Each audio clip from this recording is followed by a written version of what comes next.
Why should you care about history? There are so many possible answers to that question, and it will be different for each one of us. Some people are captivated by its difference and the fact that it provides us with a gateway into the past and to previous cultures. History provides us with a chance to explore what it means to be human. Can we understand our society, our very human existence, without understanding history?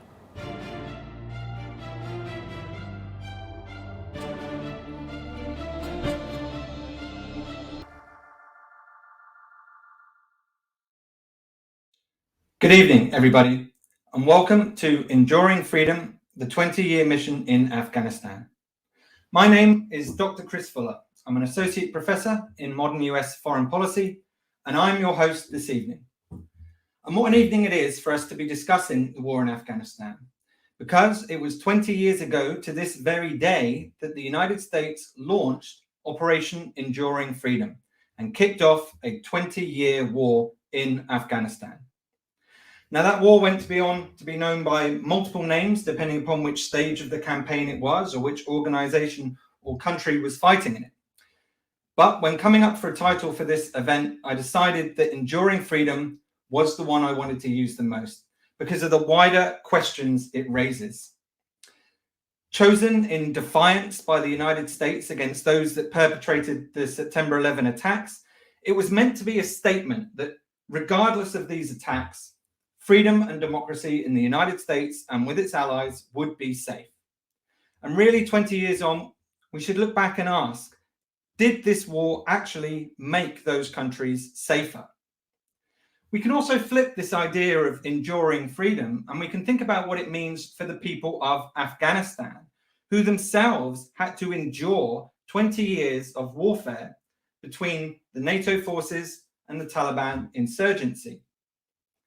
And we might also want to use this question to think forward, to think about how many of those freedoms that were actually introduced during this war will actually be able to endure afterwards.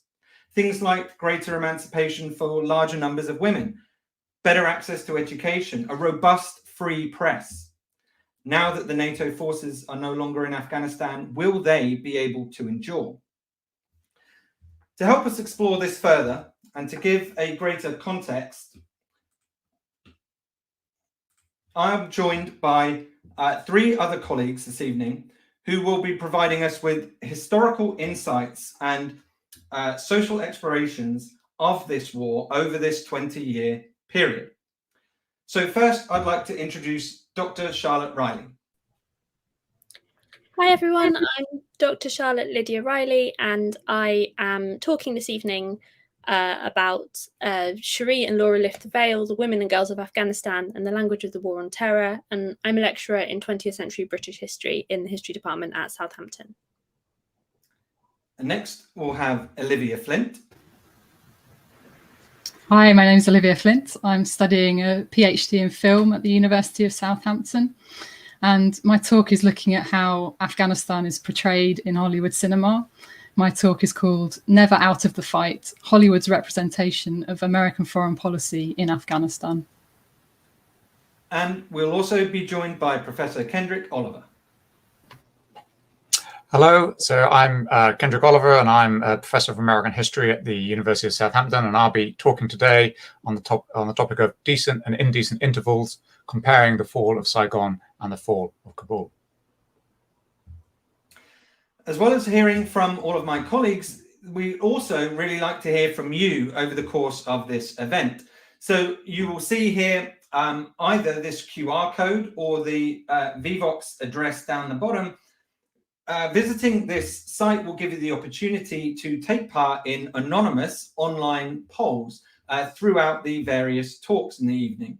It'll also give you the opportunity to submit comments, which we will aim to address with a question and answer session at the end. You'll also notice that there's a hashtag down the bottom there, should you wish to also engage on social media platforms. Okay, before any further ado then, what I'd like to do is actually begin with the first talk of the evening, which is my own. And what I'd like to do is explore the myth of Afghanistan as a graveyard of empires. and used that to explore whether or not the failure of the Afghanistan nation-building effort was inevitable from the outset. And to introduce this idea, I'd like to use this clip from Joe Biden's speech delivered to the American public, in which he was explaining his reasoning behind withdrawing from Afghanistan, in which he particularly alludes to this idea of Afghanistan as a graveyard. So Biden's suggestion here that in some way what happened in Afghanistan was inevitable draws upon this idea that Afghanistan as a graveyard of empires is an accepted historical fact, a kind of hard-learned political wisdom. But actually, this idea of a graveyard of empires has its origins much earlier in an opening phase of Operation Enduring Freedom. The operation itself began with a light footprint approach from the US, and to begin with, it seemed like a model intervention. The Taliban were driven from Kabul by November 2001. The remains of Al-Qaeda fled to the Hindu Kush Mountains, and the US only suffered 4 casualties in this opening phase. At a financial cost of $3.8 billion, President George W. Bush described it as one of the biggest bargains of all time. And having achieved its primary objectives, the operation then reached something of a crossroads, with the Bush administration having a number of key choices about what to do. One was that they could just withdraw from Afghanistan. But 9/11 had demonstrated the dangers of allowing non-state terrorist groups to have safe havens from which to operate. At the opposite end of the spectrum, they could look to permanently occupy Afghanistan, although this would be politically toxic within the United States, and the US military was poorly calibrated for this sort of action. Somewhere between those two was the idea of maybe periodically intervening. The problem here is Afghanistan's landlocked geography made that very difficult, and US special forces and drone technology hadn't yet developed to a stage to really allow such activities by 2002, which left this fourth option of trying to build a competent successor regime.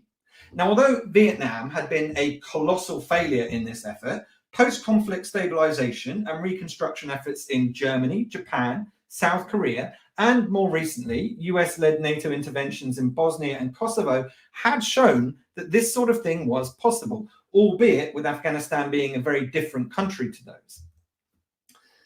Concerned that the US might actually opt for this choice, the former CIA station chief to Pakistan during the 1980s, so an individual directly involved in the US interventions in Afghanistan during that period, penned an article for the popular and influential journal Foreign Affairs, which he titled Afghanistan, Graveyard of Empires. So this is when this phrase entered the US political lexicon.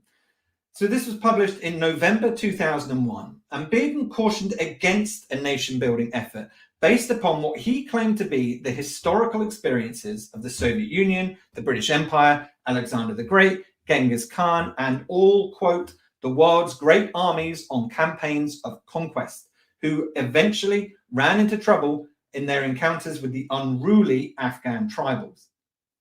Now, Bearden's inaccurate history of Afghanistan here recycled various Orientalist tropes for a war on terror audience. The reality is Afghanistan was far from being a graveyard of empires. It was, for a millennia, a place where empires actually thrived and prospered thanks to its location at the crossroads of Asia. Alexander the Great and Genghis Khan not only conquered Afghanistan, but their successors ruled for centuries, and they adapted to the culture and religion of the region as part of the Kushan Empire. The Ghaznavid dynasty were enthusiastic patrons of arts and architecture. The Timurids, based in Herat, were also renowned for their sponsorship of grand building works and great projects.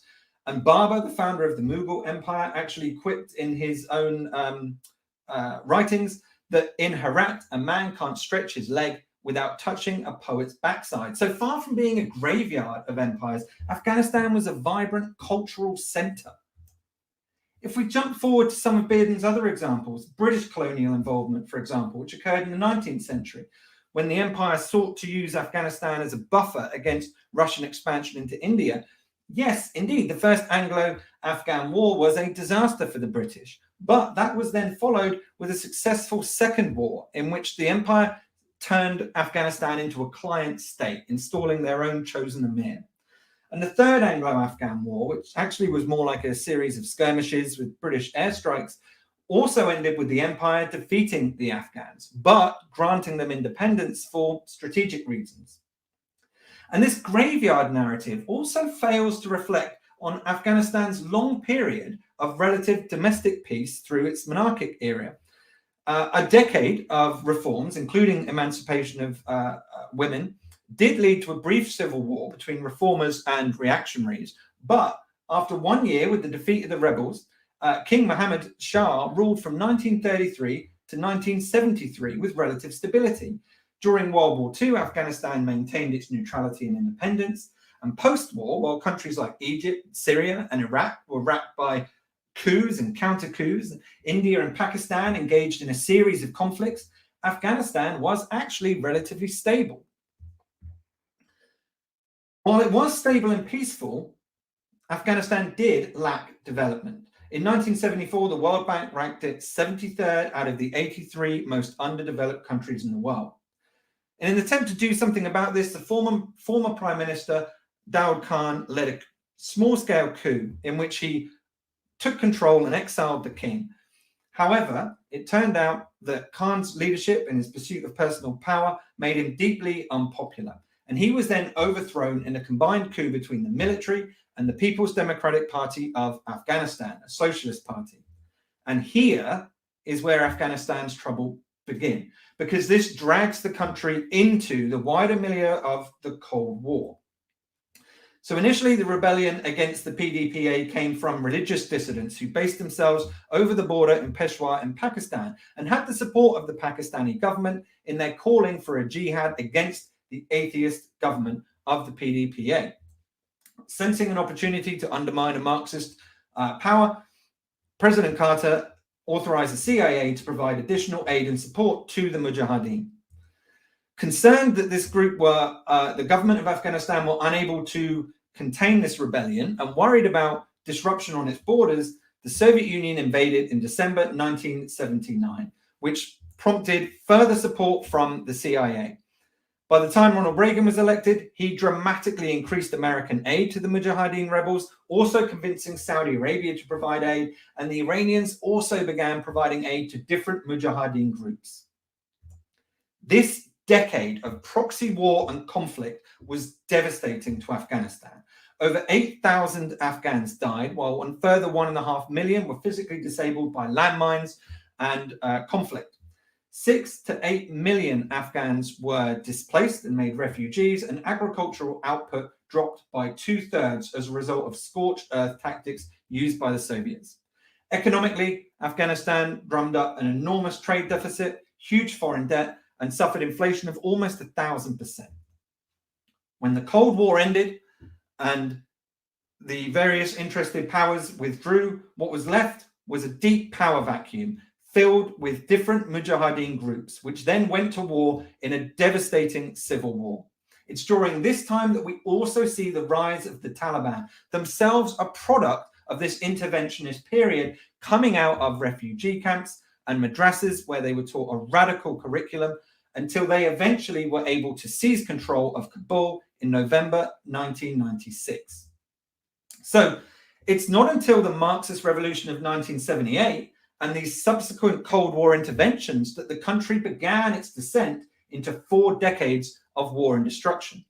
Hence, without wanting to idealize the past, history demonstrates that this image of Afghanistan as a place of perpetual conflict and unrest, a graveyard of empires, is false. So what I'd like to do with my remaining 6 minutes here is to think about what these other factors might be that contributed to the failure of nation building. And for this, I would like to very much pin the blame on the Bush administration and identify 3 key things with its outlook that were responsible for this. The first is their understanding of a national interest. During his election campaign, George W. Bush had spoken out consistently against foreign interventions and police actions and nation-building missions undertaken by the Clinton administration. Their denunciation of nation-building actually ended up leaving the United States Afghanistan policy adrift following its initial success. So you can see here, massive underinvestment in terms of reconstruction money and in terms of military force had an enormous impact. Troop to population ratio is a very important determinant of success in any kind of stabilization operation. The Bush administration didn't intend for US forces to assume peacekeeping roles or any sort of public security responsibilities. Rather, they focused on tracking down al-Qaeda elements at the expense of building the foundational security required to build a functioning state. This unwillingness to invest in infrastructure also led to an over-reliance upon old Mujahideen commanders, which ensured that a corrupt and unreliable government failed to win the hearts and minds of the Afghan people, in particular in rural areas, which saw minimal benefits. The Bush administration did eventually commit to creating an Afghan army of around 70,000 troops, but again, due to underfunding and a lack of focus, by 2006, there were only 26,000 Afghan soldiers trained, leaving a terrible security vacuum. This became a particular problem when combined with the second Bush outlook, that of their black and white view of the world, best summed up by Bush's own words: either you're with us or you're with the terrorists. The Taliban were classed as being with the terrorists. The Taliban leadership fled to a sympathetic Pakistan and approached the interim government, accepting defeat but asking for a role. Now, this sort of power sharing isn't actually that unusual in Afghanistan, but through the simplistic war on terror framing of the Bush administration, there was to be no negotiation and no possible political solution. What the administration failed to anticipate was that, however repugnant the Taliban might seem to Western sensitivities, they were a part of Afghan society, and they were significantly more popular and had greater support in the rural areas than the corrupt warlords the US had thrown its support behind. So as the Afghan government failed to deliver on these promises and corrupt warlords didn't deliver local services, a resurgent Taliban was able to exploit Afghanistan's security vacuum. And the Bush administration and its NATO allies was incrementally dragged into a full-blown counterinsurgency and war, supporting an underdeveloped Afghan military, fighting for a corrupt and unpopular government against an opponent which had a neighboring safe haven. The final of these three factors is summed up by, again, Bush's phrase, the axis of evil. Reconstructing and building a successful successor government in Afghanistan would have been a generational challenge, an enormous challenge requiring political capital, effort, and enormous finances. However, before Operation Enduring Freedom was even launched, as we can see this memo on the left here, published by Donald Rumsfeld, the Secretary of Defense at that point, the US was already thinking about the next wars after Afghanistan. If the war does not significantly change the world's political map, the US will not achieve its aim, Rumsfeld wrote. New regimes in Afghanistan and another key state or two were the goal. Bush eventually detailed what these further states were with his State of the Union address in 2002, in which he dubbed North Korea, Iran, and Iraq the axis of evil. And by March 2003, before the mission to stabilize Afghanistan was anywhere near complete, the Bush administration moved on to its invasion of Iraq.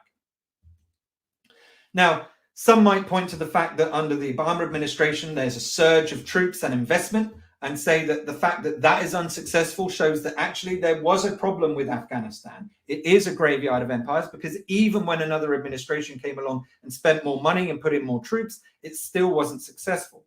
But there are two key things to consider here. Firstly, the counterinsurgency doctrine that was adopted during the surge was terribly unpopular in Afghanistan. Checkpoints, airstrikes, night raids, all of these things brought heavy civilian casualties. But also, it was built on rotten foundations. There was still the problem of a corrupt government rushing to build an undersized Afghan military against an opponent that had had time to reestablish and embed itself.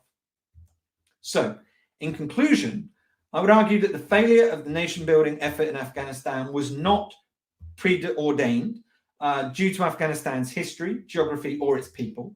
It is not a graveyard of empires, but This enormous challenge was severely hobbled from the very beginning by the Bush administration's political views, its hubris, and its wider ambitions.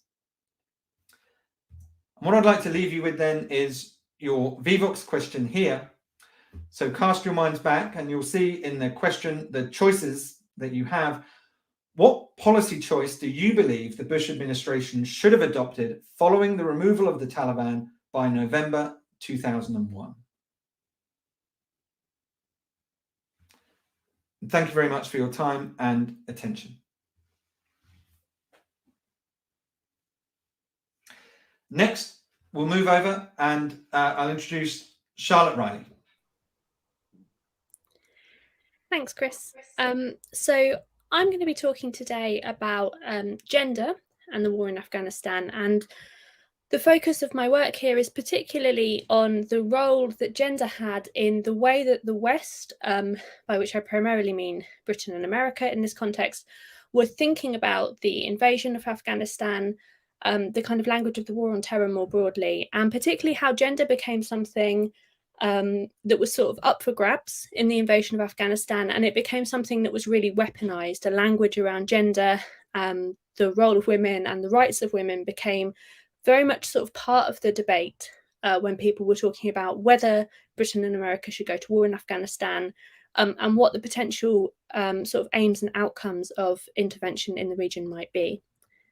So one of the reasons I think this is important is these are a set of headlines that have been taken from British and American news outlets over the last couple of months. So these are headline responses to the kind of withdrawal from Afghanistan. And you can see, and you will probably remember yourself from this coverage over the last few months, that there has been a real focus in this coverage on the fact that the withdrawal and then the kind of collapse of Afghanistan has led to a real crisis in women's rights in the region. And I don't think anybody would debate that or would argue against that. So we can see here the idea that women are in fear because the Taliban is going door to door in search of those who worked for enemies. The fact that women are being beaten for demanding their rights, women and girls are being kind of refused their right to work, to go to school, and also kind of their basic safety is being challenged. And then finally, this kind of headline from The Observer, the Kabul government's female workers told to stay at home by the Taliban. Only those who cannot be replaced by men may remain. And this photograph of some Afghan women who were kind of trying to navigate this new context. And there was a lot of discussion, I think, during this kind of moment of the fall of Afghanistan about how this mirrored what had happened with the previous Taliban regime, and particularly concerns, for example, about women being unable to access education and girls being unable to access education, and the idea that educated women were being pushed out of the workforce. And there were lots of testimonies, really kind of heartrending testimonies from women saying, you know, we've been training, we've been educated over this period, and we're now being kind of pushed back into the home and pushed back into a kind of position of submission. In order to understand this, and in order to understand the way that gender kind of became important in narratives around around Afghanistan and around the Operation Enduring Freedom, we need to think a little bit more widely about the context of humanitarian intervention and the history of humanitarian intervention. Now, obviously, on kind of from one perspective, this is not a humanitarian intervention, right? On one perspective, this is just a military act. And Chris has outlined in his talk the kind of different ways in which this is a military intervention by the Americans and their allies. However, you know, a lot of the rhetoric around Afghanistan was framed as if this was humanitarian. There was a lot of rhetoric around the invasion that this was about America and Britain sort of saving the Afghan people from the Taliban. And the idea actually that this wasn't just going to war with Afghanistan, but this is attempting regime change, and that regime change itself is inherently a kind of humanitarian act. It's about sort of intervening for the greater good, or intervening for kind of people's well-being. And this sits in a much longer context, a much longer line of humanitarianism being read often or being seen in the context of kind of imperial action. So historians like Emily Bourne, historians like Agnieszka Sobocinska, for example, have written a lot about the way that humanitarianism and imperialism go hand in hand, and often the way in which humanitarianism can be a kind of fig leaf as well. It can be used to kind of it can be used to excuse military action or to make military action seem more palatable. And this is partly about a long strategy that's been in place for several decades now in both Britain and America to try to humanize the military, and to try to and essentially humanize the military through militarizing humanitarianism. So the idea that the army is being increasingly seen and increasingly portrayed in Britain and America as a force which can be used for humanitarianism. And you can see the picture on the slide here of soldiers kind of distributing bottled water. These kinds of images are really, really pushed by the British and American government to demonstrate what their army is doing. And the historian Tahila Sasson has written about this in a lot of detail. The army actually often uses humanitarian interventions as a kind of training ground for people to learn how to behave in the field. And this also goes hand in hand with the fact that when we talk about humanitarian crises, this often leads to a sort of depoliticization of humanitarian crises. So if we think about humanitarian crises as being kind of a huge problem for mankind, something that's affecting vulnerable people, that sometimes means we stop thinking about the actual factors behind them and the things that are actually causing these problems in the first place. And I think all of these things happened in the conversation around the invasion of Afghanistan. Humanitarianism also is an important thing to think about in this context, because humanitarianism has always had this focus on women and girls. Now, of course, this is because there is a legitimate reason to focus on women and girls. Women and girls are likely to experience a lot of threats to their physical safety in a time of conflict. There's a lot of concern around kind of sexual violence in conflict, and this has become more and more of an issue recently, more and more of a kind of addressed issue. And then kind of humanitarian intervention more generally often focuses on things like maternal and child health, reproductive justice, the lack of access to education, which was so much part of the narrative around Afghanistan. It's important to note, I think, that when we talk about women and girls, this is always partnered together. We almost never hear governments talking just about women. It's almost always about women and girls. And I think that this is partly because women themselves are slightly they are complex in terms of their representation. Women can be political actors. Women might have the wrong sorts of political beliefs. You know, women might sympathise with the wrong people, whereas kind of coupling together women and girls makes this group seem more helpless and more vulnerable. So the idea of kind of women and girls as being the ideal sort of recipient. And we see this a lot, I think, in the narratives around the attempts to flee Afghanistan recently, where there were photographs of kind of planes taking off packed full of Afghan refugees. And there was a lot of criticism in the Western media that there were too many men on board, right? There was a lot of criticism that there were so many young men, and why are there not more women in these spaces? Because we've become entirely used to the fact that when we talk about the vulnerable, we're talking about women. Around the invasion of Afghanistan, or around the kind of discussion of the invasion of Afghanistan, a narrative sprung up, I think, which really focused on pre-Taliban Afghanistan as a kind of society that was worth trying to recapture and kind of bring about. So again, when Chris earlier was talking about this idea of kind of regime change and building a new regime, there was often this sense that this was something that had happened in the past that was recoverable. And part of this narrative was that Afghanistan had once been apparently a space of female liberation. And there was a real moment in the press in 2001, which has kind of happened again recently, where photographs like the one on the slide, showing pictures of women wearing Western dress in Afghanistan. This picture was taken in 1972. These pictures started to be really circulated as the idea that Western dress symbolized liberation, in contrast to wearing the veil, in contrast to wearing things like the chador, and that this was a marker of liberation, and that this demonstrated that Afghan women, you know, wanted to be liberated. They had previously been liberated, and they could be liberated again.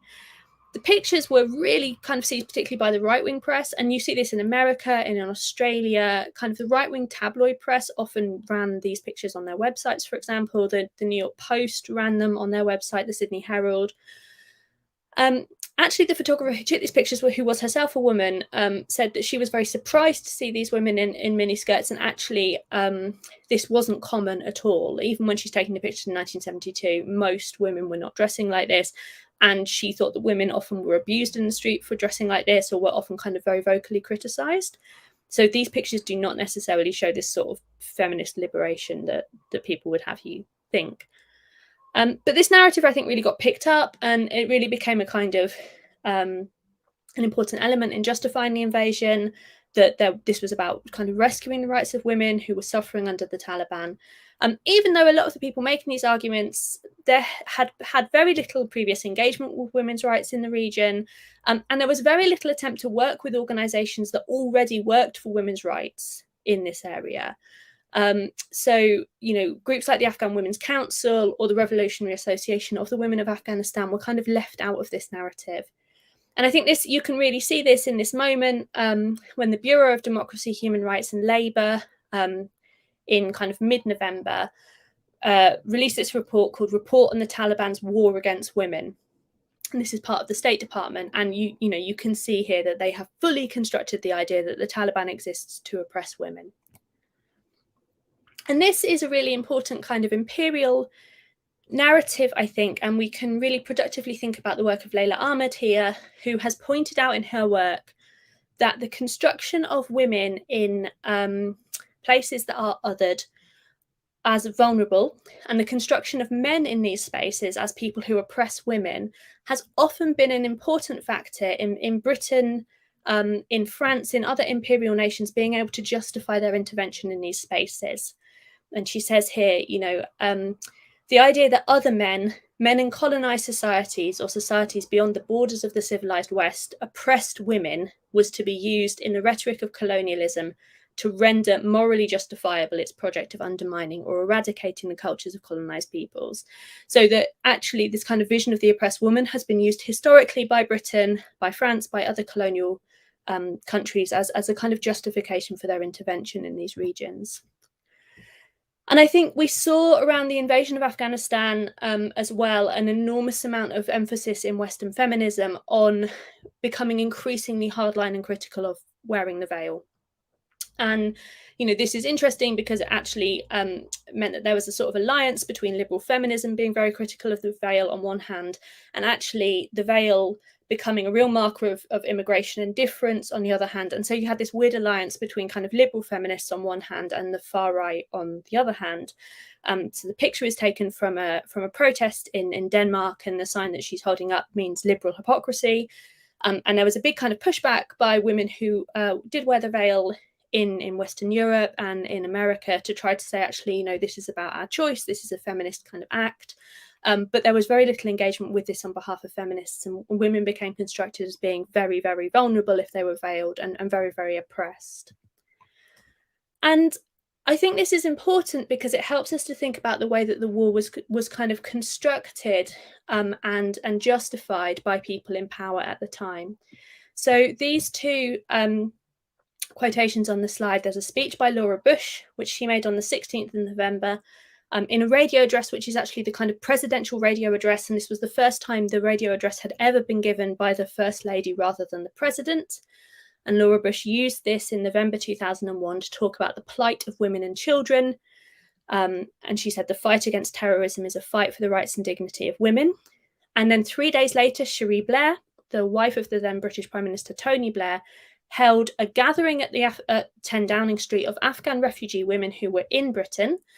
And she again made a speech saying that the women of Afghanistan still have a spirit that belies their unfair, downtrodden image, and we need to help them free their spirit. And she also used this phrase at another point, lifting the veil, which you can see is also on the front cover of the Time magazine special report, also from November 2001.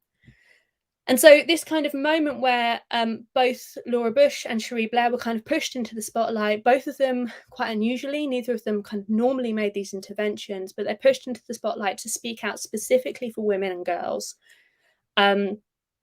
is interesting, I think, in this context, particularly when we think about actually why Laura Bush and Cherie Blair actually have a public role in this debate. They have a public role in this debate because they are married to powerful men.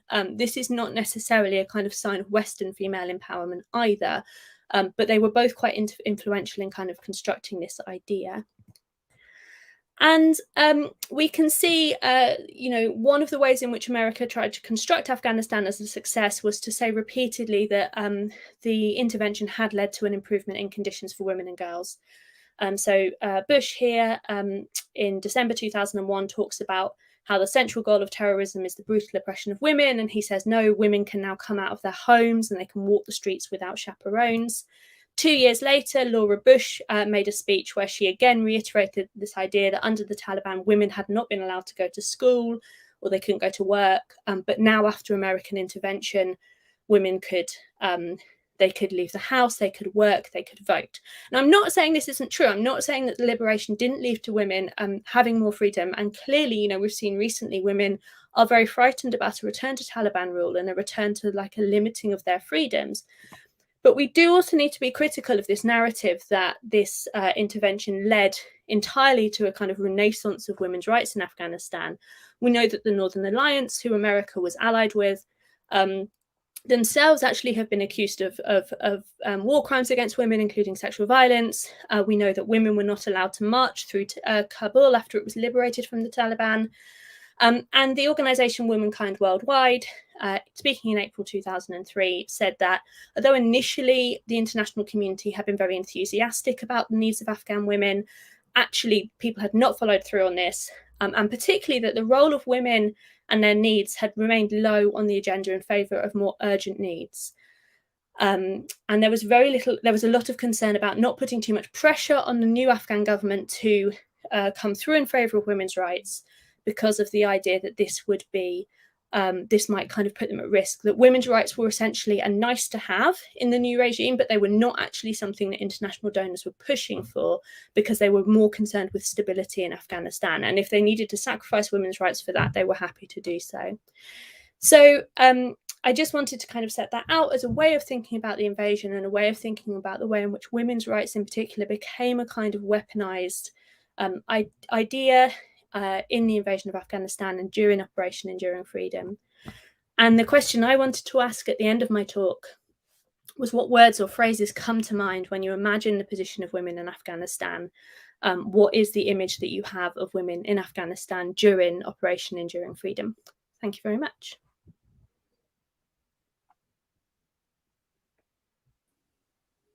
Brilliant. Thank you very much, Charlotte. That was great. And so next, moving on swiftly, we'll be joined by Olivia Flint. Thanks very much, Chris, and thanks to you and Charlotte for your really interesting talks. I'm going to move on to the representation of Afghanistan in cinema now. And my PhD is looking at how American foreign policy is shown on screen in recent Hollywood cinema. And two of the films I'm focusing on are Zero Dark 30 and Lone Survivor, both of which involve Afghanistan. These films portray Afghan people in contradictory ways. In Zero Dark 30, they're the United States' enemy, whilst in Lone Survivor, some of the Afghans are shown to be an ally of the American lead character, and they save his life, becoming heroes in the process. And this is one of the reasons that I find studying film so interesting, because films can represent people and situations in different ways and make you think about how you feel about events in the real world. One of the first films ever made was a 38-second short American film released in 1898, Tearing Down the Spanish Flag. And it showed a Spanish flag being slid down a flagpole to be replaced by an American flag. It's very simple, but very effective, as the audience understands that the film is depicting the Spanish as the enemy and the Americans as defeating them. The film is referred to as propaganda, and Hollywood war films are often still seen in this way, with clear heroes and enemies. In this presentation, I'm going to give a brief overview of Afghanistan in Hollywood, looking at a few examples of films since the 1980s, and then have a bit more of a detailed look at the two focus films, Zero Dark 30 and Lone Survivor. And there are a few examples of Hollywood portraying Afghanistan that I'd like to look at.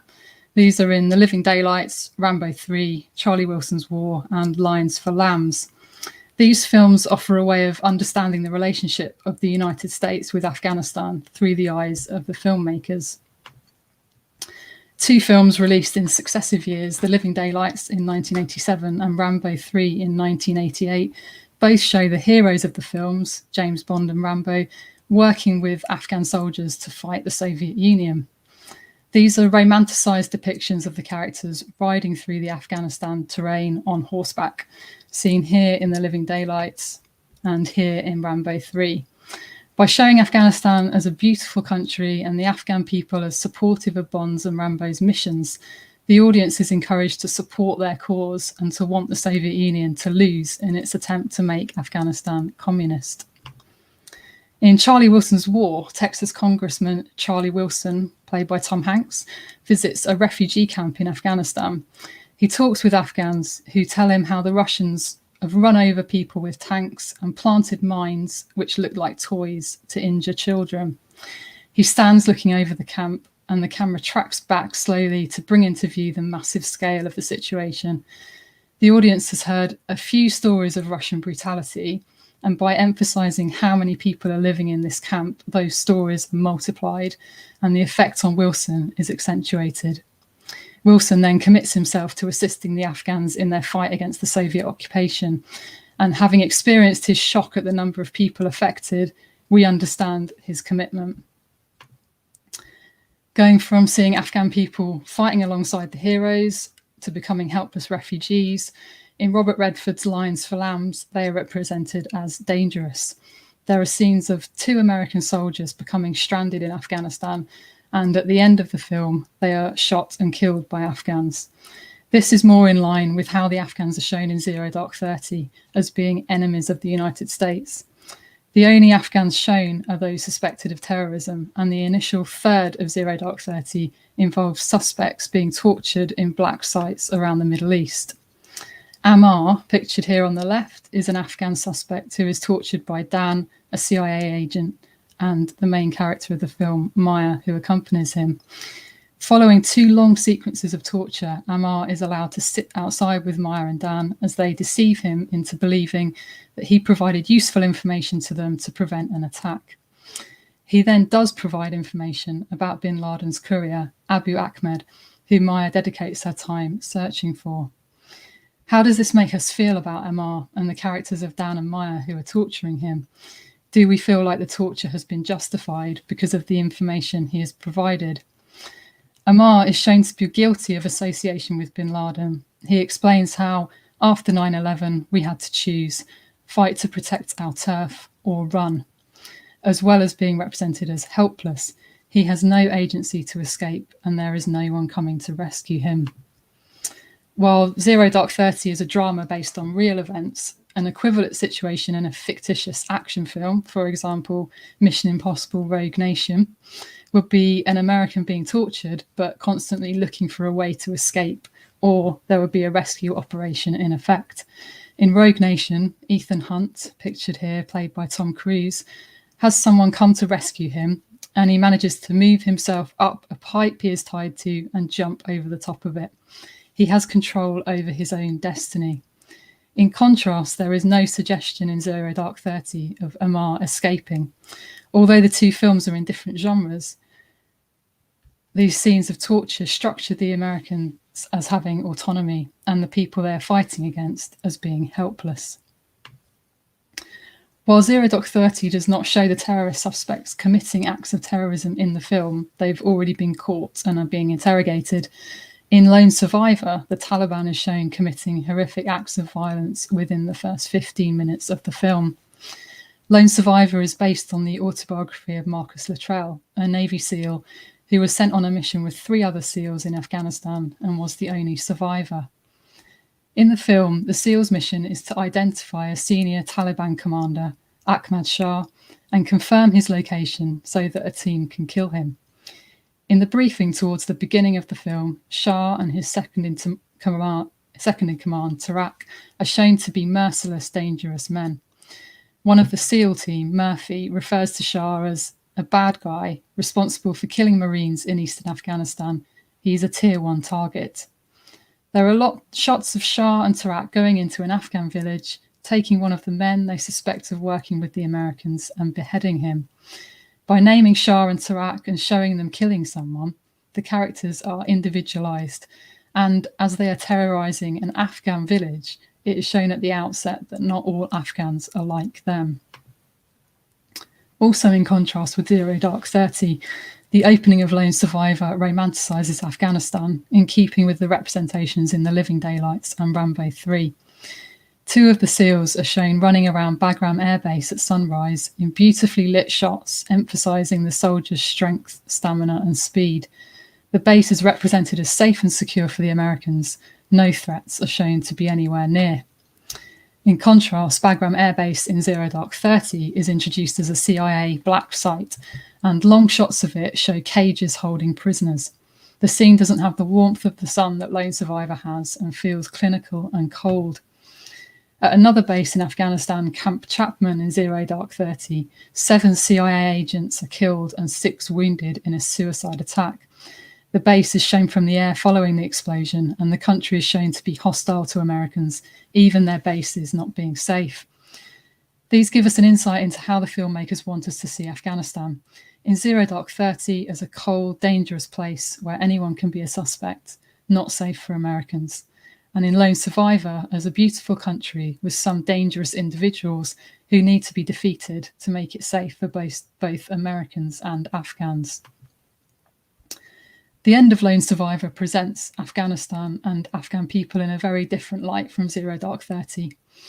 Luttrell is the last man of the 4 SEALs alive, and towards the end of the film, he hides from the Taliban and is discovered by a group of Afghan villagers.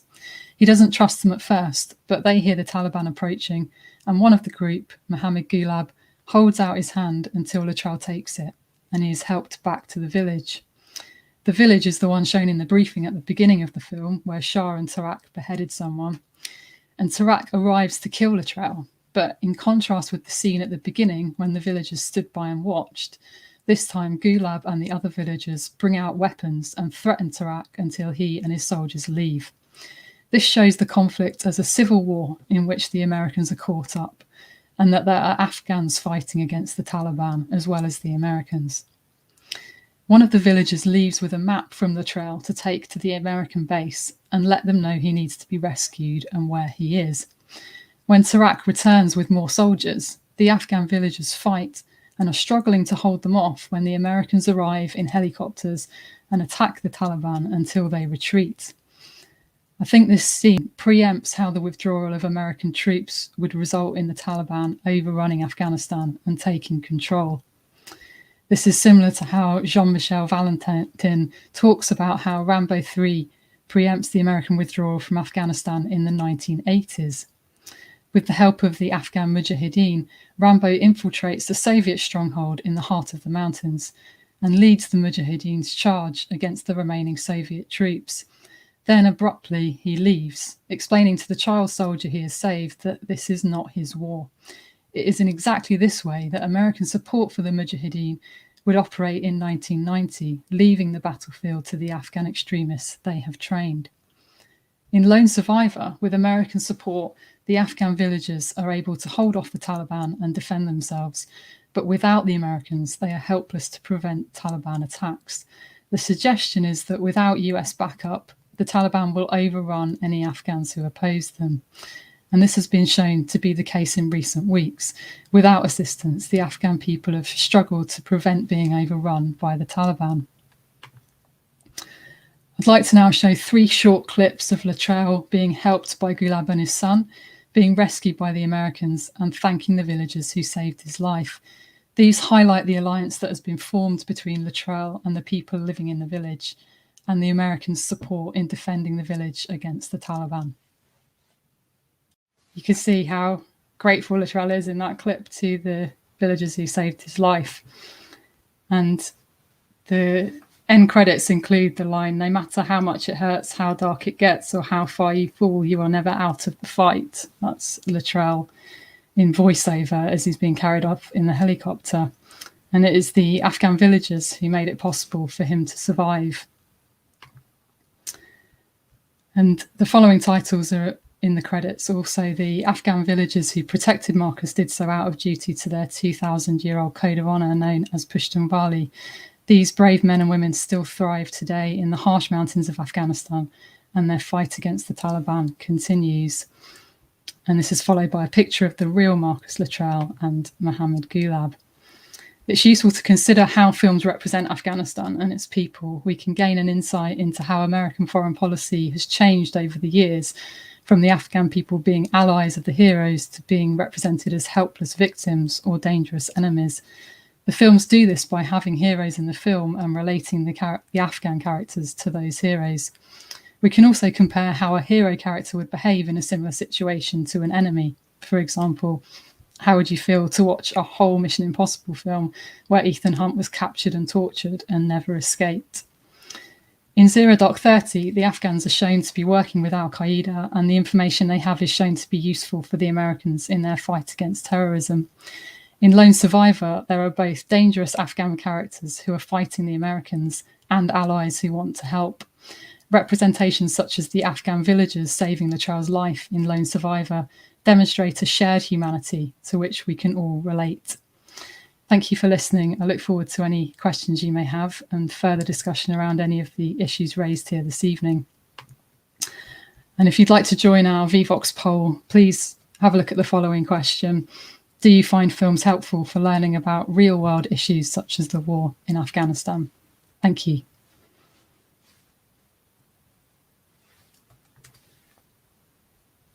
Brilliant. Thank you very much, Olivia. It's so useful to have that kind of insight to think about mainstream films and how they shape our perceptions of the events that are going on around us. So that's brilliant to have had there. Next, then, our final speaker before we open up to a question and answer session is Professor Kendrick Oliver.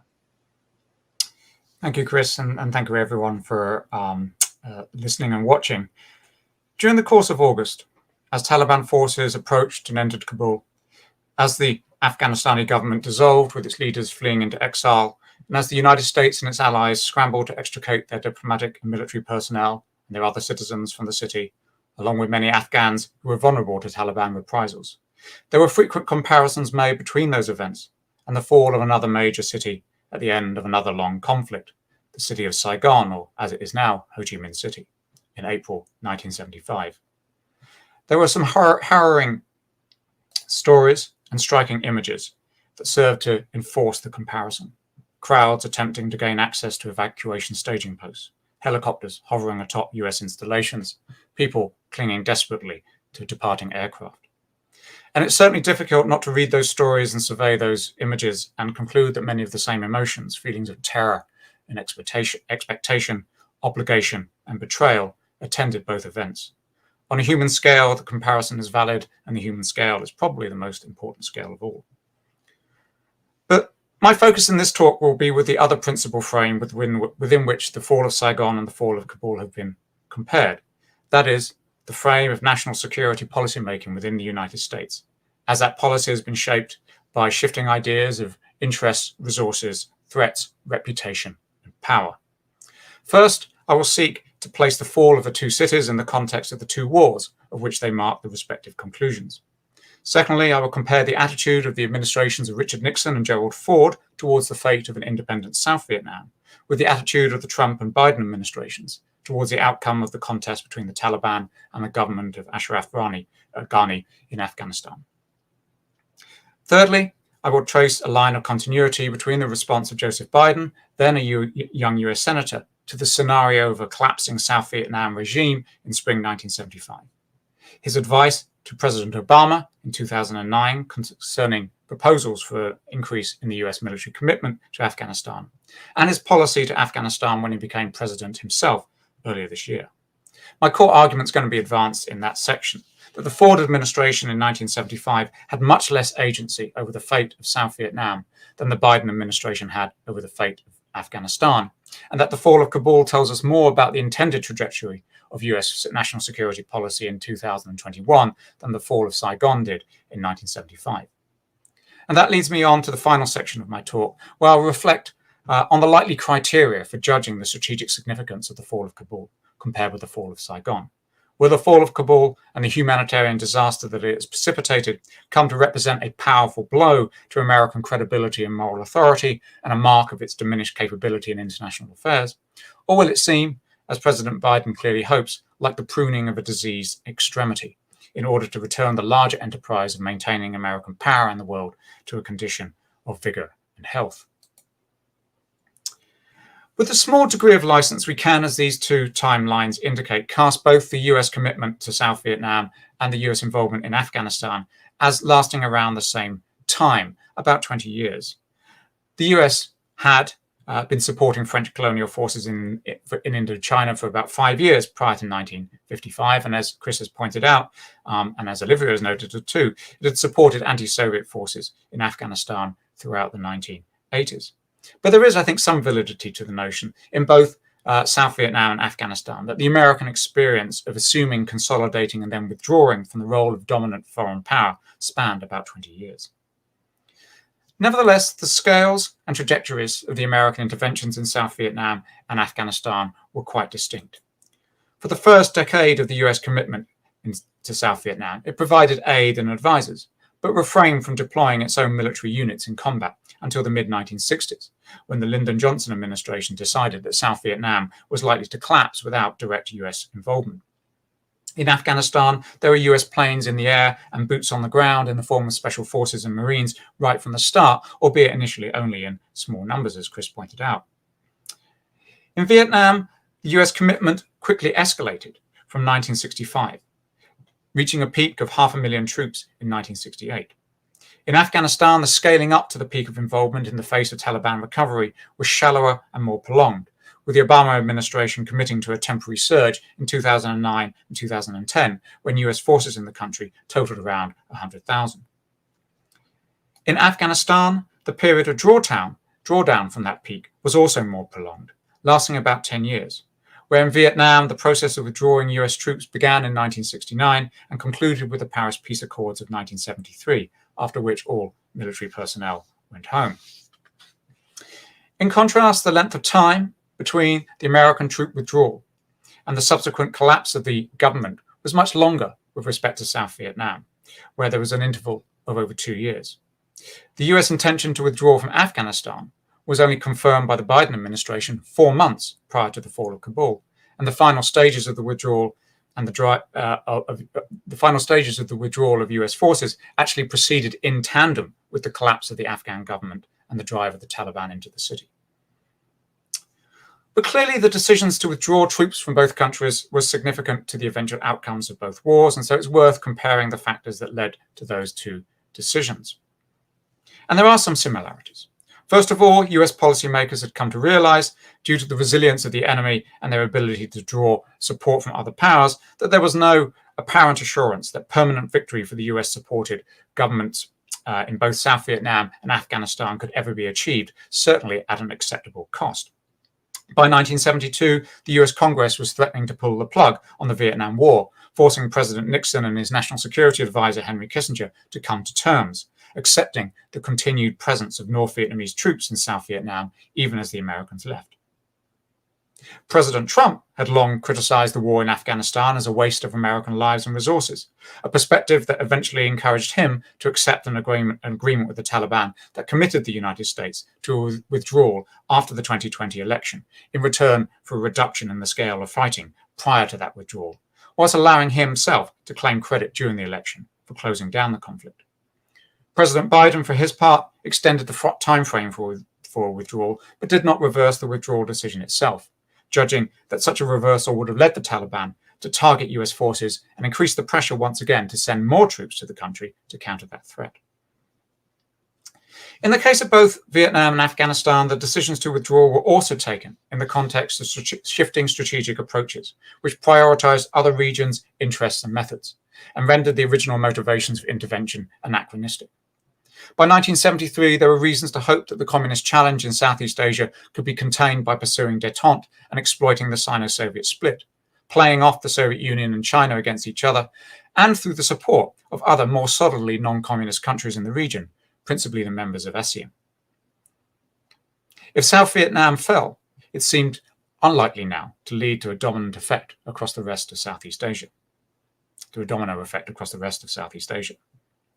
The Biden administration, meanwhile, assessed that success on the ground in a small landlocked Central Asian nation was a less urgent priority than meeting the broader strategic challenges from China and Russia, rapidly intensifying, particularly in cyberspace. And to the extent that the Biden administration remains concerned about the potential of Islamic terrorism, that danger had now metastasized well beyond the territory of Afghanistan and had to be contained through a global approach, integrating intelligence and surveillance, partnership with allies, and a network of counter-terrorism forces supported by air power and drones. The administration hopes that the original rationale for Operation Enduring Freedom, to eliminate and prevent the re-establishment of terrorist bases in Afghanistan, can now be folded into the mission of a counter-terrorism force structure operating across the globe. But it's also important to note that both the Nixon administration at the time of the Paris Accords and the Biden administration back in the spring, when it announced that the US would withdraw from Afghanistan by the anniversary of 9/11, thought that they had reason to hope that the governments that they were leaving behind might endure in some form with some continued American support. An interesting admixture of optimism, pessimism, and cynicism was evident in this conversation between Richard Nixon and Henry Kissinger in August 1972, and negotiations with the North Vietnamese started to get serious. The US had recently pummeled North Vietnam with airstrikes, leading Nixon to suggest that the North Vietnamese would be so badly hurt by the end of the conflict that the South Vietnamese regime might actually survive the US departure.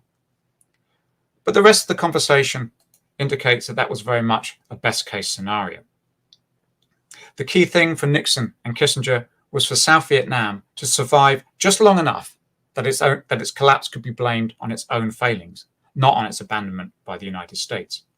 American credibility required South Vietnam to survive for a decent interval, but not for any longer. And rather similarly, as late as July, President Biden asserted publicly that it was not inevitable that the Afghan government would collapse after the Americans left, though he emphasized that they were the agents of their own fate. The United States had provided the government with the resources to endure, assuming its leaders had the will.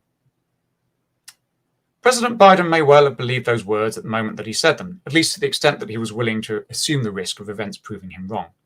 But his career as a politician deeply concerned with foreign affairs indicates that, though he clearly regarded the survival of the Afghan government as a more desirable outcome than its collapse, it was not the sort of outcome for which he was ready to sacrifice very much else beyond a temporary rhetorical embarrassment. As a freshman US Senator back in April 1975, Biden had been summoned to the White House by President Ford, along with other members of the Senate Foreign Relations Committee, in order to discuss Ford's request for additional funds to help the Saigon regime survive a little bit longer in the teeth of the North Vietnamese assault, in the hope at least of achieving an orderly evacuation of Americans, members of the South Vietnamese political elite, and those who had otherwise aided the American presence in the country. Biden basically told the president where to go. He would support funds to achieve a US evacuation, but he was not interested in supporting the regime any further, nor did he favor a long, large-scale operation to evacuate the Vietnamese. He was similarly unsentimental about the need to expend American lives and treasure in the pursuit of nation building in Afghanistan when President Obama was contemplating a surge in 2009. According to Bob Woodward, he told President Obama that the US mission should focus on degrading terror networks and that the ultimate goal was to get the US military out of the country, even if that meant the reconciliation of the Afghan government with the Taliban or the demise of the Afghan government itself. American troops, he told one diplomat, were not in Afghanistan to do things like defending women's rights.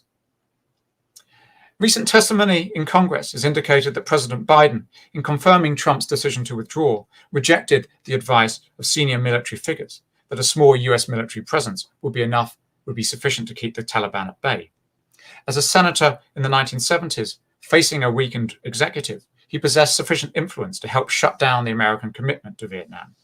This year, as president, he had the power of final decision himself and used it to cut the cord with the Afghan government.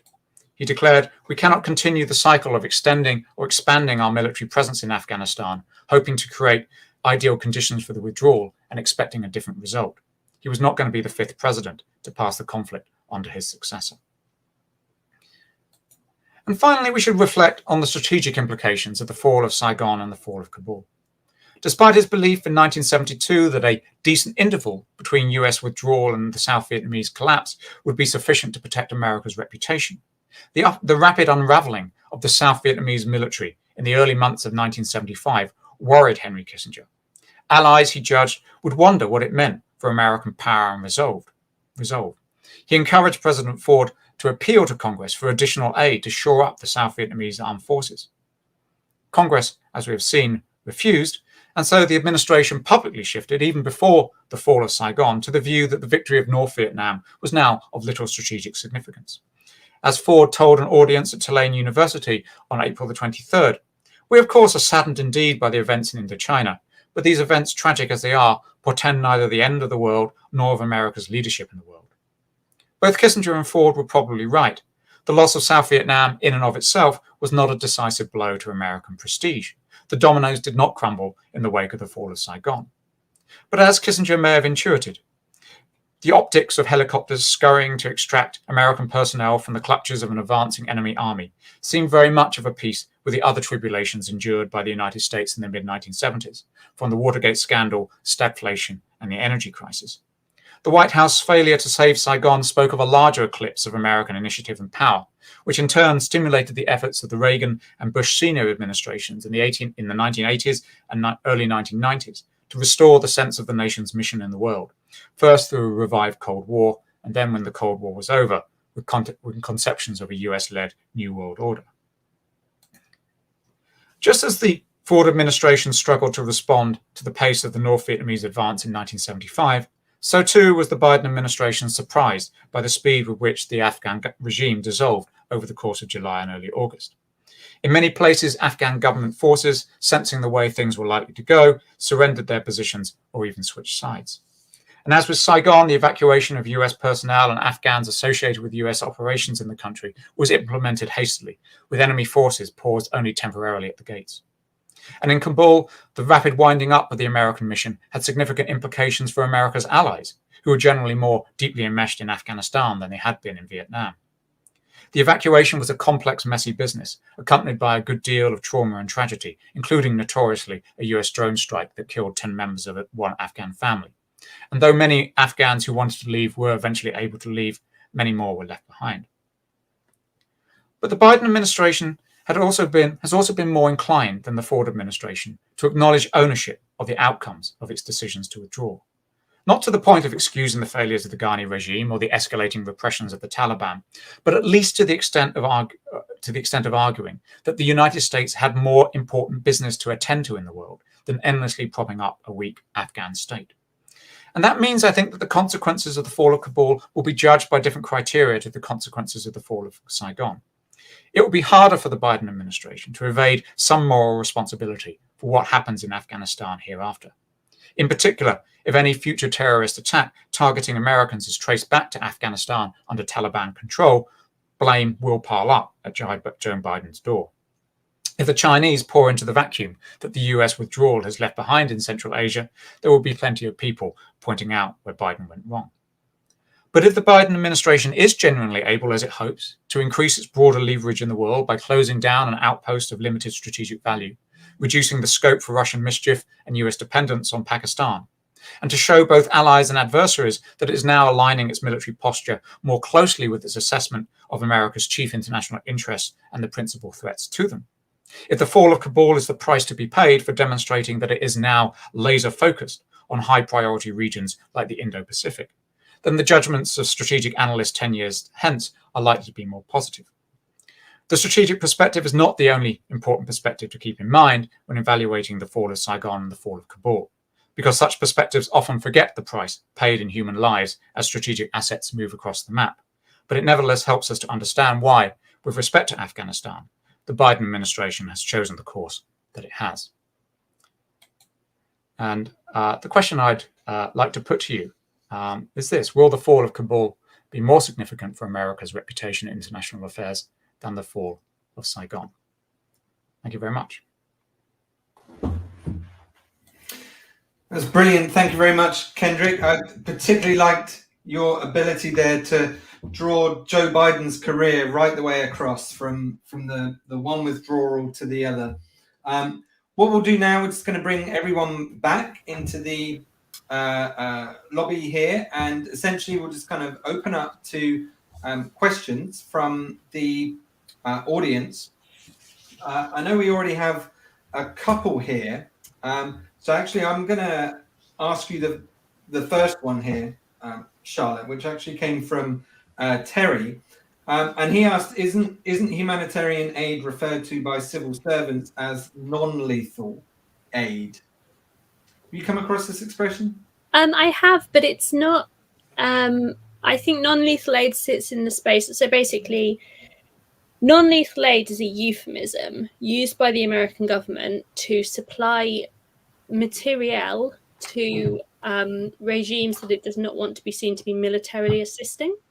So non-lethal aid includes things like telephone wires or great big trucks, and what you choose to put in those great big trucks is entirely up to you, but they're definitely not for killing people with. And it's a really interesting thing, actually, because it sort of shows how governments have this, calling this non-lethal aid rather than just saying we're supplying support to the Northern Alliance or whatever, is a way of trying to make this sound humanitarian. So it kind of fits into the idea about, this is about humanitarianizing the military and things like this. And it's a way of not being accused of selling arms to countries that you don't agree with. Yes. Interestingly, when Carter first authorized the CIA to provide aid to the Mujahideen, and he does this some 6 months prior to the Soviet Union invading, that is also non-lethal aid. The finding uses the same language. So, it's binoculars and radios and things that you need to coordinate a guerrilla campaign without actually the rifles. And then even when they do move into providing lethal aid after the Soviet invasion, they're also still being careful. So they don't want to be seen to be, providing tools for assassination, for example. So they'll send rifles, or they'll get the Pakistanis to ship rifles as one part, and then long-range scopes in a separate shipment. Now, if they just happen to combine the rifles and the scopes and use those against Soviets, then that's the Mujahideen's decision. That isn't what the CIA provided. So, it's interesting that language kind of carries right across into intelligence and covert operations as well. We have another question here, which is from Ted, and I'll just kind of open this. Perhaps Kendrick to start with, as I think it probably most follows your position of the final talk of kind of where this leaves us. Can the outside world now strike a grand bargain with the Taliban? They need assistance, investment, and recognition. Well, that's a really good question, and of course, the landscape we're dealing with is punctuated and it's populated by a lot of sort of question marks, what ifs, and one of the great what ifs is obviously one of the things we're doing right now is sort of watching what's happening in Afghanistan and being kind of aware that the signs right now are not great, and the trajectory is not great, but one of the things that we were being told a few weeks ago was that there are different Talibans, right? There are different kind of camps and groups within the Taliban, and that depending on which one reaches a position of kind of primacy, you might end up with a slightly better sort of scope for engagement with other powers. I mean, Chris, you probably have some views on this as well, but I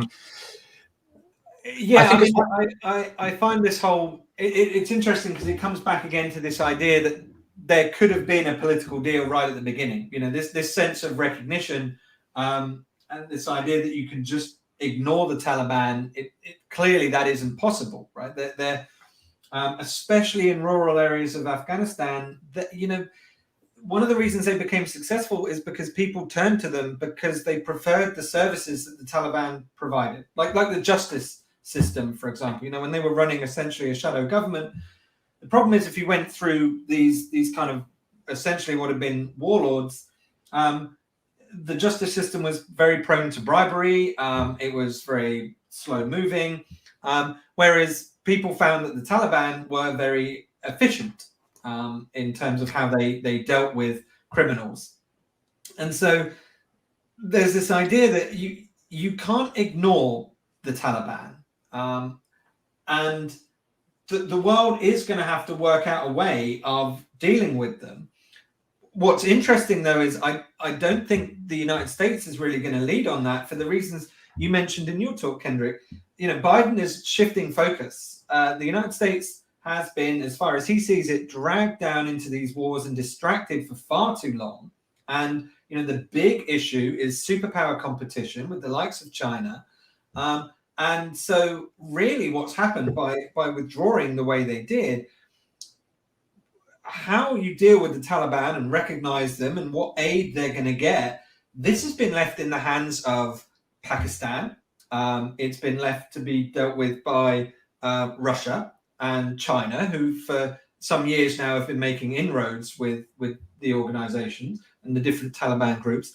And so I think, it's realpolitik from the Biden administration here. They have decided that this is a really difficult situation to deal with, but these other countries now own this. The United States had their go, they've left, and essentially China and Russia, and certainly Pakistan with it on their borders, and to a lesser extent Iran, they're going to have to deal with this in some way.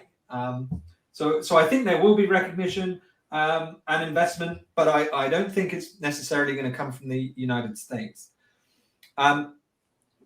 There's a question here for Olivia from Lewis, and he asks, can you talk a bit about how Hollywood representations of Afghanistan compare to representations of other US wars? Especially kind of Vietnam, he mentions here due to comparison. Yeah, that's a really good question. So, my PhD is looking at films set in Iraq as well. So that's quite an interesting comparison, just because that's a contemporary war with Afghanistan. And that's more, the films that I've been looking at, such as Green Zone and American Sniper, are more sort of city-based. So one of the interesting comparisons is looking at Afghanistan being more of looking at the rural sort of areas, and these areas having these kind of villages in who are willing to support the Americans, whereas the cities in Iraq are shown as often as being full of suspects. And in American Sniper, they refer to anyone who's left in the city must be there to fight the Americans. Otherwise, they would have left. So there's a sense of everyone being a suspect and everyone being dangerous. And in Green Zone, there's this these kind of shots of the destruction of Iraq as well. So showing the American invasion and occupation as sort of completely destroying buildings and the infrastructure there. And Iraq is being desperate for water, for example. So they're running alongside the trucks with the American soldiers in, asking for them to throw water out.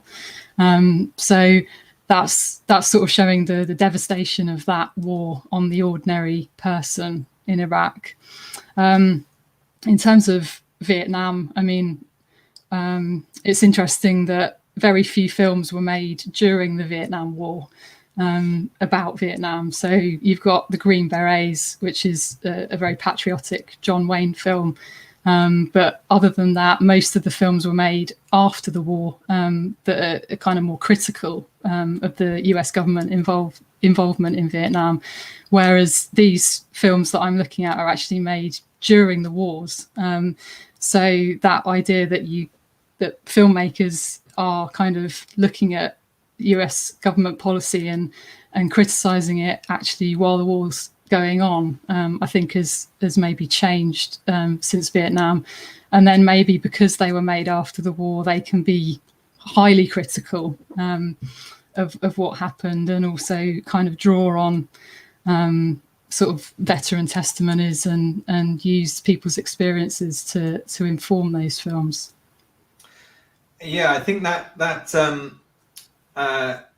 connects really nicely to one of the other questions we have here. Has it disappeared too? Yes, with the West. This is from Christopher. With the Western withdrawal from Afghanistan, do you envisage the country playing any further role in American or British filmmaking? So that would, your answer there would kind of seem to suggest, actually, yes, we're only just at the beginning of what will be this kind of genre of post-war movies. And I wonder, I mean, Kendrick, do you think this comes down to attempts to kind of control the war through Hollywood afterwards? Because this is certainly something that happened with Vietnam, wasn't it? That people's memory and a lot of, and actually Olivia's question to the audience, do movies help them understand events? It was the vast majority answered yes, absolutely. So does kind of controlling post-war cinema help shape perceptions of things? Like is understanding of Vietnam shaped by Hollywood's version of Vietnam for large numbers of Americans? It does depend on again which part of Hollywood you're talking about, because there is, as you can imagine, a kind of a sort of a liberal Hollywood which is sort of to some extent represented in films like Apocalypse Now and Platoon and Born on the 4th of July. Those the big ones that we often tend to think about, and they often involve quite a strong degree of sort of critique of the decisions to go into the conflict, and although it's very often the kind of the sort of soldier that's the sort of sympathetic figure, the veteran or the ordinary soldier, but there's also that sort of, it's almost a sort of subgenre that emerges. The second Rambo film is an example of this, but there's an enormous subgenre of films that imagine that have this sort of fantasy of that American soldiers have been left behind in Vietnam, and that you need to create a new mission in order to go back. And so it's about people like Rambo and other figures like Chuck Norris in his films going back into the country and beating the Vietnamese, finally managing to do this and extricating the prisoners of war from the inhumane conditions that they've been kept in. And that's a different kind of agenda. That's a different kind of politics operating there. And it's very much aligned with the kind of Reagan administration politics. Okay. So I guess one of the questions will be, will we have a similar kind of prisoner of war if you end up with a series of other kind of operations going on in Afghanistan in order to deal with terrorist bases or such like, and people get captured? Then this is very similar to the lone survivor narrative, really. Yes, and I think this links nicely to a question we have here from Samuel, who said, would it be accurate to say that Western policy was driven by the fact that it had high-tech set of hammers, so treated everything like a nail? And the reason I think that's so particularly interesting and kind of connects to your point, say, Kendrick, about what might come after is there's this interesting idea that the war in Afghanistan as it was has ended. But I don't think for one moment we've seen the end of US military engagement in Afghanistan. It was Joe Biden, as you alluded to in your talk, Kendrick, that under Barack Obama pushed very heavily for the US to get out, and a policy that he and his national security advisor dubbed counterterrorism plus, CT plus, this idea that you just use special forces raids and drone strikes and you have no presence on the ground, and you just rely upon indigenous intelligence sources and the NSA to hoover up other signals. And I think this idea that because the war is over, we won't see any more of that kind of misses the point. Yes, it was a war that was fought in a very high-tech way, and I think it probably will continue to be fought in that way. I don't think for one moment the US won't have anything to do with Afghanistan. It just won't be the kind of political building and the aid, but militarily, I think their engagement will remain, but from afar and kind of remote forms of warfare. I don't know if people want to choose. There's a couple more questions here. I don't want to be the only one having to pick and choose. So if anything here stands out that anyone would like to comment on. I saw one about the BBC documentary on Bush's actions in response to 9/11, and I thought, I found it really interesting. But I think partly the fact that towards the end of the documentary, he stands at ground zero and is speaking to people, and they say they can't hear him, and he says, "I can hear you, and the world will hear us soon." And that was a kind of spontaneous response to the emergency service workers standing at ground zero saying, we can't hear you. I don't know whether that sort of meant that he needed to show a strong military response, as soon as possible, which he obviously wanted to do as well. But whether there was a pressure there. And it's interesting that at the end they ask him if he thinks his actions have made the world safer. And he says nobody has since attacked the United States. And his concept of the world is the United States of America, which I thought was really interesting, that's how he defines success. Yes, and also attacked is quite... Now, there had been terrorist incidents and arrests, and no one had perpetrated another 9/11. But then, why would anyone need to? Right? It had done its job. It put Al Qaeda on the map, and why would you need to spend 5 years planning another attack like that? There's a question here, which I think with your empire hat on, Charlotte, I wondered if you'd care to have a stab at. Mm-hmm. And that is, do you think that Afghanistan will be the graveyard of the American empire, given the downward spiral of US hegemony? I thought you were going to ask me the question about ancient hatreds, because I was like, oh, that's very imperial as well. That is also very imperial. You could choose either, or you could roll from one to the other. I will quickly. So I think what's really interesting is that the American empire is something the demise of the American empire has been very anticipated and has been essentially continuously anticipated since its beginning. So the end of the 19th century, when there's this Spanish-American War and the British are trying to kind of push America into more imperial action, and Rudyard Kipling writes The White Man's Burden and tries to push America into taking on their imperial kind of duty. At that point, people are already saying, but that's, the Americans are overstretched, right? The Americans are going to kind of fall back. And then, of course, you have kind of periods of sort of American intervention, and American intervention is often followed by a period of America kind of pulling back, and a period of isolationism, because American domestic politics is very confused about how it feels about imperialism in the context of the United States, right? That do the Americans want to be the world's policeman, or do they feel that empire is like the next sort of way for America to be a superpower, or is this something that is apparently antithetical to all American values?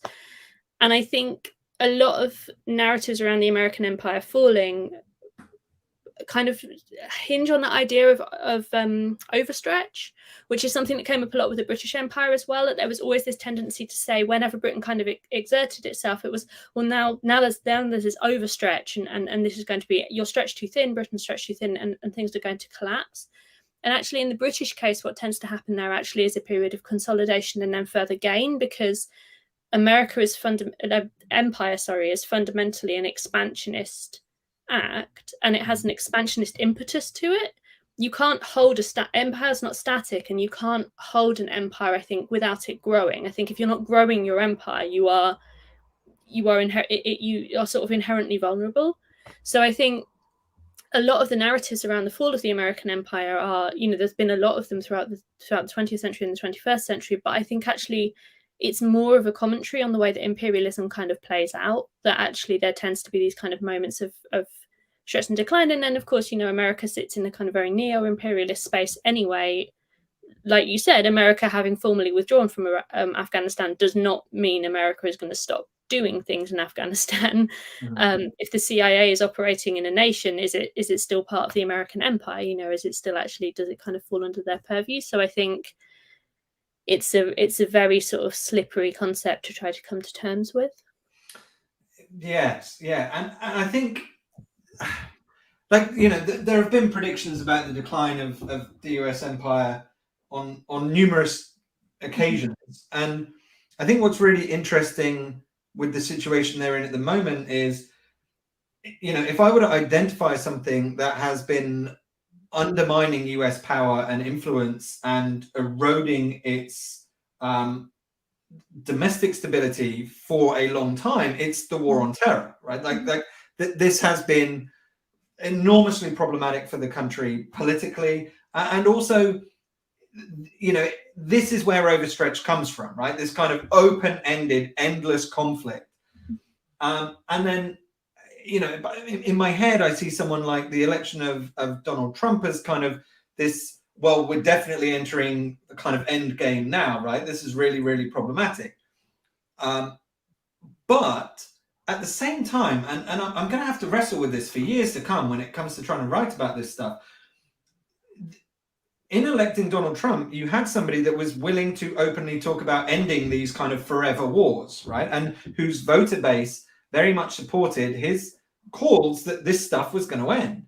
And the talks with the Taliban, the deal that was made was bad. It was a bad deal for the United States, but it was made because it was an electoral promise, right? This is something he said he was going to do. And I suspect, had it been any other candidate, had that been Hillary Clinton, they wouldn't have negotiated that deal. And so you probably would have seen the Afghanistan war go into another phase as they're trying to do what Kendrick was talking about, trying to get to a position where you can negotiate some sort of decent interval where they think, okay, we've fought that, we've had another fighting season with the Taliban, and now we've forced them back to the negotiating table. Trump didn't think about that. He just thought about getting out. But by getting them out, he's actually opened the door to allowing Biden to begin wrapping up these forever wars and shifting the US focus back towards what it kind of needs. So, this is the balance with Trump that I struggle with. He is, on one hand, this end point of really, really troubled domestic and kind of foreign policy. But without his election, I don't think you could have had somebody kind of begin this process of ending those wars. And Biden was able to kind of come in, and he didn't have to own it. He just had to enact it. And I think ultimately that's good for the United States. They needed to end those. They needed to start scaling that back. And if he makes good on this kind of promise of more diplomacy and, refocusing on competition with China, but not necessarily military competition, then I think, that puts the United States on a good footing. Okay, there are more. I'm conscious that we probably need to end. I mean, there are more questions here, but you, as an audience, you have our contact details. We're easy to find on social media.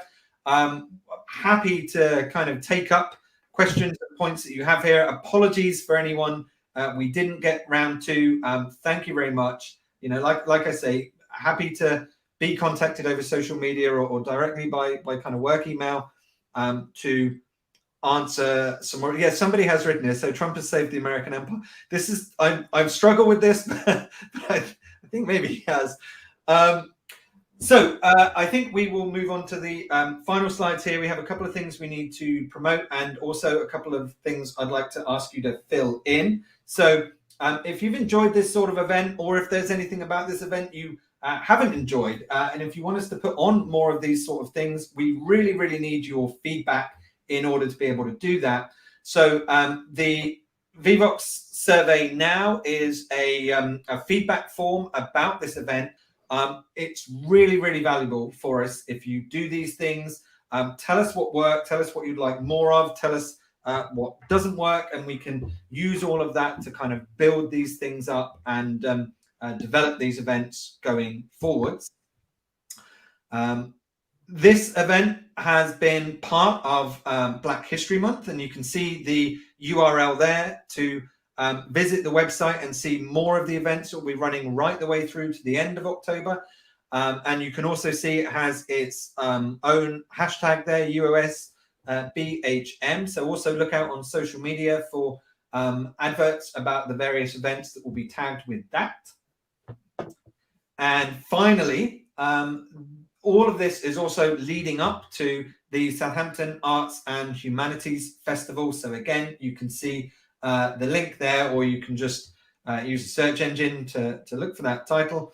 And you'll see a whole range of other events running from the 11th to the 20th of November. So lots and lots of opportunities to continue your engagement and involvement with the university and the staff. Like I said, again, thank you very much for your time and your contributions. Thank you to Kendrick, to Olivia, to Charlotte, and to the public engagement team who've been doing all sorts of things behind the scenes here, making sure this runs smoothly. They've been absolutely brilliant. Sylvia, Tony, Ricardo, thank you very much. And apologies to anyone I didn't get around to the questions of, but like I said, by all means, get in touch with us and share your thoughts and share your questions. We're happy to keep this conversation going. Thank you very much for your time, everybody. Enjoy the rest of your evening, and goodbye.